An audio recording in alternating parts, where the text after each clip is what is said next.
Can you actually build muscle on a ketogenic diet? Many believe carbs is king when it comes to muscle growth. But what if I told you that we might not need them at all? I know how that may sound to you guys. In this video, I want to reflect on my podcast interview with Robert Sykes. He is a competitive bodybuilder on the ketogenic diet for many years. He also authored a book titled Ketogenic Bodybuilding. Whether you are a seasoned athlete or just starting your fitness journey, you will want to stick around to hear his science-backed insights. Hey, it's Coach Lorenz. If you're new to the Carnivore diet and want to learn more about this lifestyle, make sure you like this video and subscribe so that you get notified whenever I upload a new video.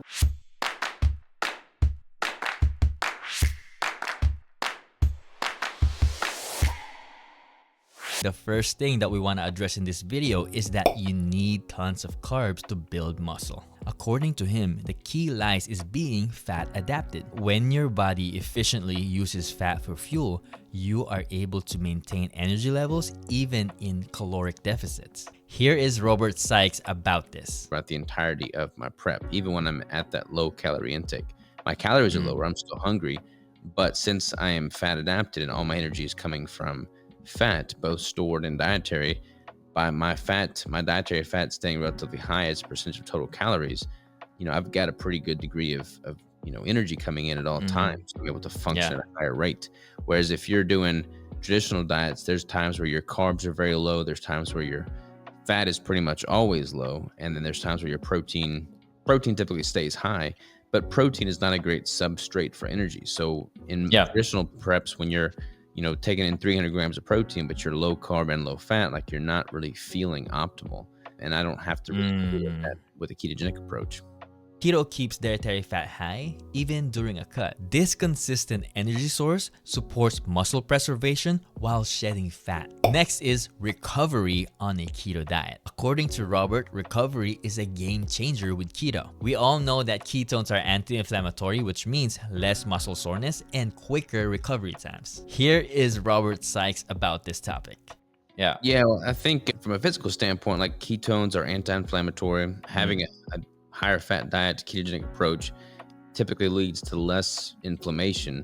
So I'm able to train more frequently. And as a natural bodybuilder, being able to train more frequently and recover more efficiently is huge. So the recovery benefits are hard to go unnoticed. I don't know about you, but hearing that from Robert makes me want to rethink my recovery process. If keto can reduce inflammation and boost recovery to this extent, it's definitely worth considering. The next thing we talked about is keto on mental clarity and endurance. Ever feel like a zombie during a diet? On this next clip, Robert highlights how ketones can cross the blood-brain barrier and how it helps with mental clarity, even during extreme cuts. Here is Robert Sykes about this. And then honestly, just from a mental cognition standpoint, like because ketones can cross the blood-brain barrier, and as ketones get higher when you're deeper into a cut, like you're not having this massive downtrend in cognitive function. I'm able to, maintain mental acuity and clarity at a high level throughout my entire prep. Whereas in the past,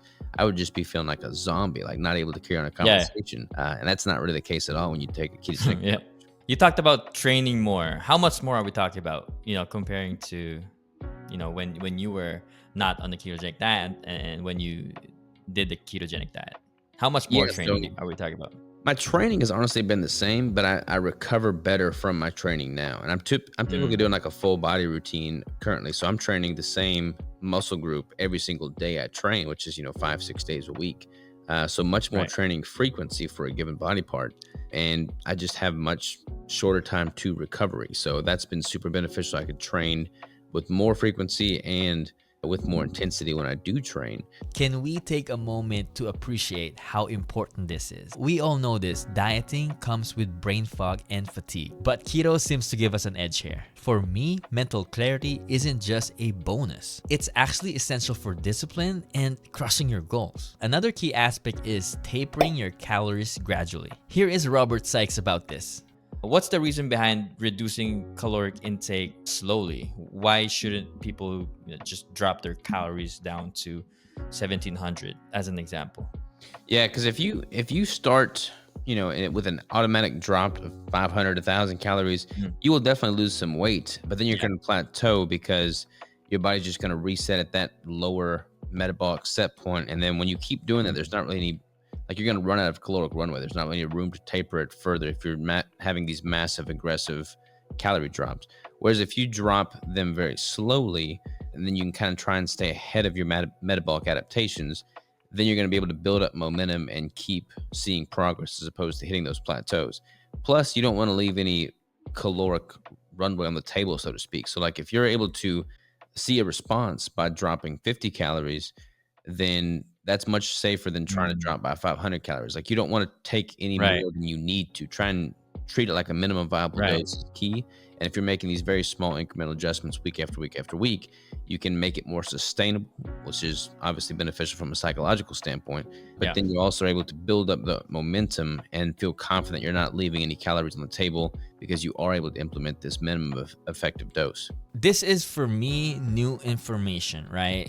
I think we've all been there. The biggest thing that he talked about here, because we all get tempted to just slash the calories and not doing it gradually and just expect quick results. But with Robert's advice, he really highlights the long game here. Those tiny adjustments, dropping 50 calories at a time, makes so much sense when you consider how the body adapts. So we learned that building muscle on a ketogenic diet isn't just possible, but it can be optimal with the right approach. And as Robert says, it's all about sustainability, recovery, and mental clarity. And if you want to learn more about keto for bodybuilding, make sure you check out the full interview right here up top. Also, don't forget to like and subscribe, and maybe share this video to someone who is interested in keto for bodybuilding. All right, guys, that's all. Thank you so much for watching.